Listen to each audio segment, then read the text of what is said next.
Fala galera, tudo bem?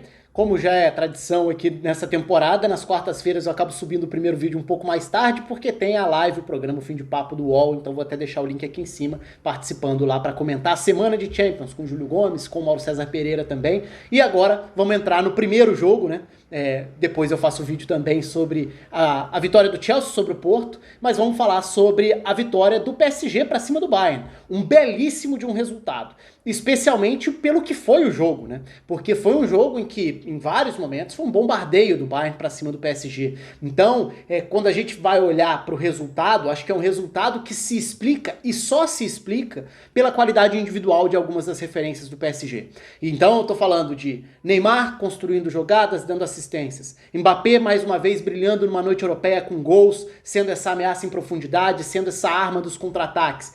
Mas mais do que esses dois, que são os nomes mais óbvios quando a gente destaca a qualidade individual do PSG, dá pra falar de Marquinhos, e a saída dele por lesão no primeiro tempo foi ruim, foi pesada, foi complicada para um PSG que precisava cada vez mais defender a própria área diante desse bombardeio de um domínio muito amplo do Bayern. Mas tem um outro nome que é fundamental da gente colocar aí, Keylor Navas. De novo, né? O Keylor Navas acumula ao longo da carreira várias grandes partidas em jogos grandes de Champions, em jogos decisivos pela principal competição europeia, e não foi diferente diante do Bayern.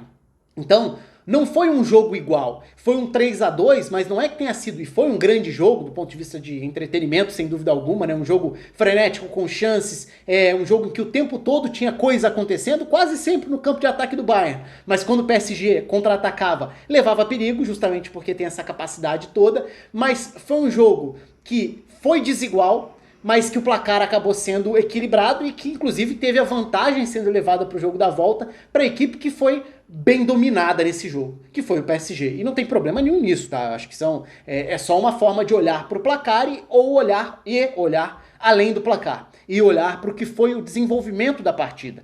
E a questão não é exatamente o fato do Bayern ter ficado mais com a bola ou do Bayern ter ocupado mais o campo de ataque, porque isso era esperado. Que o Bayern faria o seu jogo e provavelmente condicionaria o PSG, eu acho que não tem muita questão sobre isso, não tem muita discussão. O Bayern é coletivamente um time mais forte, é coletivamente um time mais consolidado, mais pronto, e que geralmente, contra basicamente qualquer adversário, vai tentar fazer o jogo no seu ritmo, da sua forma. E é claro que também pesam aí as ausências, dos dois lados. Evidentemente, ao olhar para o volume ofensivo que o Bayern teve, a quantidade de vezes em que a bola ficou viva ou passou pela grande área do PSG, é natural que a gente fale do peso da ausência de um Lewandowski, pela capacidade dele de decidir jogos, pelos números impressionantes, pela quantidade de gols, por ser o goleador mais confiável do time. E não sendo a única ausência, né?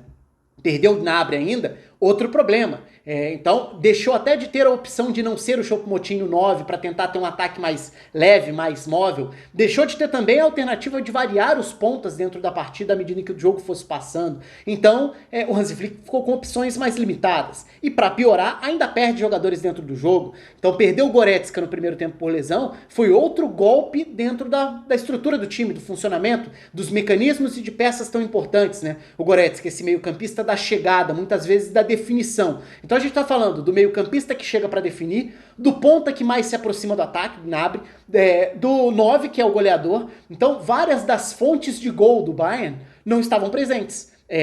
Fosse desde o início do jogo ou diante das substituições, e foram algumas, né, os problemas ali no primeiro tempo. O Zuli também sai machucado ainda na primeira etapa, então foi um Bayern prejudicado, mas também não foi o único. Então, olhando para as escalações, você olha para um PSG e vê um PSG claramente fragilizado ao não ter, por exemplo, Verratti e Paredes. Era evidente que a capacidade do PSG em reter a bola seria muito inferior. O PSG não teria os seus meio-campistas que poderiam tentar romper a pressão do Bayern, que o Bayern vai sufocar colocando muita gente no campo de ataque, marcar com uma linha de defesa bastante alta, iniciar essa pressão lá na saída de bola e, de certa forma, te encurralar. Isso é esperado.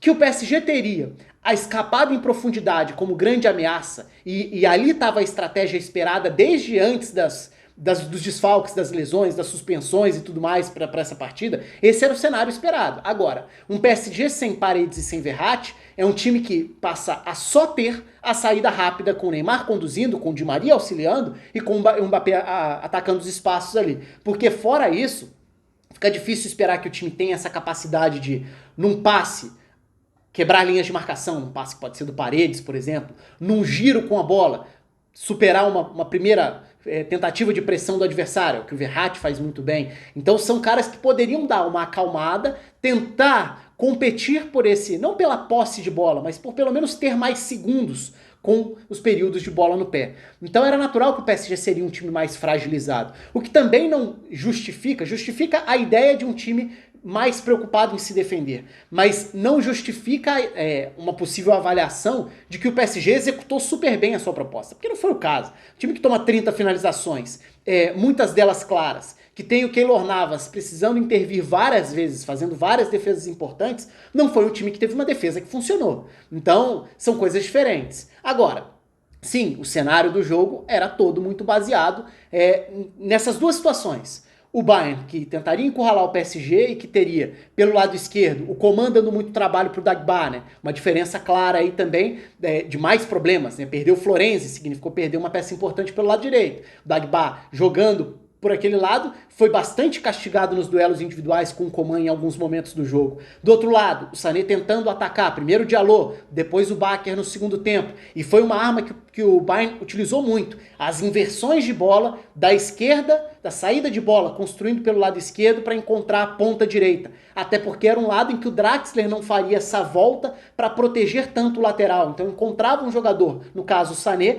num espaço mais aberto para buscar uma arrancada, uma jogada de 1 contra 1, para tentar criar a partir dali. Os laterais do Bayern também aparecendo, né? No primeiro momento Lucas Hernandes, depois com a saída, com as substituições, né? O Alaba vai para o centro do campo, o Alphonso Davies passa a jogar como lateral pelo lado esquerdo, mas Alphonso Davies e do outro lado Pavard chegando, finalizando, tendo chances, também exigindo defesa do Keylor Navas. Então foi um jogo de um Bayern ocupando o campo de ataque e tendo mais uma vez um cara como responsável por todo esse direcionamento, o Kimmich. O Kimmich é um desses grandes jogadores do futebol da atualidade, não resta muita dúvida sobre isso, ele é um dos melhores, se não o melhor meio-campista do planeta atualmente, claro. Dá pra falar de Toni Kroos, teve fantástica atuação ontem também pela Champions, dá pra falar da temporada do Modric também, dá pra falar do De Bruyne, claro que também foi decisivo dentro dessa semana de Champions, mas o Kimmich também é um desses caras, e é um cara que controla, que dita o ritmo, tudo passa por ele, inclusive o primeiro gol do PSG, né? Porque aí tem um outro aspecto, que é ter no Neymar esse cara capaz de municiar o Mbappé e como os dois se complementam, né? Então eu nem sou muito da linha de tentar rivalizar um contra o outro. Eu acho que os dois se complementam. O Neymar é um jogador melhor, pelo jogadoraço que já é, mas tendo a opção, tendo o Mbappé para lançar, assim como o Mbappé é um jogador melhor, tendo o Neymar para lançá-lo. E os dois se complementam muito dentro desse cenário de um 4-4-2, de um PSG que tentava se defender, e tendo à frente o Neymar como esse cara que tentaria ser a válvula de escape para acionar o Mbappé diante de uma fragilidade já conhecida do Bayern, né? Não é de agora. Desde o fim da temporada passada, essa é uma tecla repetitiva também, constante. O Bayern domina, o Bayern é avassalador, o Bayern tem um poder de ataque fantástico, é uma máquina de atacar. Mas é um time muitas vezes vulnerável. E se você joga dessa forma agressiva, aceitando os riscos que a sua proposta te traz, e geralmente com muito sucesso dentro da sua proposta, você está exposto ao fato de encarar dois atacantes que são fantásticos e que podem te castigar dentro desse cenário. E foi o que aconteceu logo de cara, né? Logo depois da bola no travessão de Choupo-Moting veio a roubada de bola do Neymar sobre o Kimmich. Aí eu acho que tá um ponto bem legal de destacar. Porque a jogada começa e ela só acontece porque o Neymar pressiona e rouba o Kimmich, aí tabela com o Di Maria, e aí tem o campo aberto para conduzir, esperar o momento certo de acionar o Mbappé, que nem finalizou bem, né? Até contou com uma rara falha do Neuer, goleiro espetacular que é, para iniciar o caminho para essa vitória do PSG. Claro que depois muita coisa aconteceria, assistência do Neymar pro gol do Marquinhos, depois o gol do Mbappé definindo também mais um contra-ataque, né? Mas de um jogo com um cenário muito bem definido, muito bem desenhado. Um ataque contra a defesa. Não é que tenha sido uma defesa super potente, super organizada e que funcionou dentro da estratégia, como eu falei, Keylor Navas acabou sendo fundamental, mas essa qualidade individual, ela às vezes dá vida a um time mesmo numa inferioridade tão grande como foi o PSG dentro desse cenário. Então não foi um jogo igual, foi um jogo desigual. E o jogo foi de ampla superioridade para o time que acabou saindo derrotado, que é sempre muito curioso, mas que acaba sendo um dos lados mais divertidos e interessantes quando a gente fala em analisar jogo, em analisar a partida. Nem sempre a coisa segue uma lógica. E quanto mais qualidade individual você tem, em tese, mais forte pode ser o seu lado coletivo. Mas se esse lado coletivo não tem um bom dia, não tem uma boa exibição, essa qualidade individual também pode ser o que vai contrariar a lógica. E é um pouco do que acontece. E acho até que foi uma semana de Champions em que a qualidade individual para decidir, para condicionar, ficou muito evidente, né? Porque a qualidade individual foi marcante em todos os 4 jogos, de diferentes maneiras, de diferentes formas para impactar ou mais ou menos no placar, mas a gente viu dessa vez um Kimmich participando muito bem do jogo, sendo um dos melhores em campo, mas um Bayern com menos poder de fogo que o habitual. Mesmo assim, bombardeando. E aí, do outro lado, as referências apareceram. Neymar e Mbappé decidindo na frente, Keylor Navas decidindo atrás, sem esquecer do Marquinhos, que é um nome que sempre merece ser citado quando a gente fala dessas referências do lado do PSG. O confronto segue aberto para a volta. O Bayern, o Lewandowski, hoje inclusive saiu a confirmação, antes e depois do jogo foram dadas entrevistas em que o Lewandowski descartou a participação no jogo da volta. É um problemaço pro Bayern, existia ainda ali alguma esperança de que ele pudesse se recuperar mais rápido do que o prazo inicial, que era de 4 semanas. Pelo jeito isso não vai acontecer, então é claro que é um problema muito grande para um jogo em que o Bayern começa logo de cara precisando fazer pelo menos 2 gols.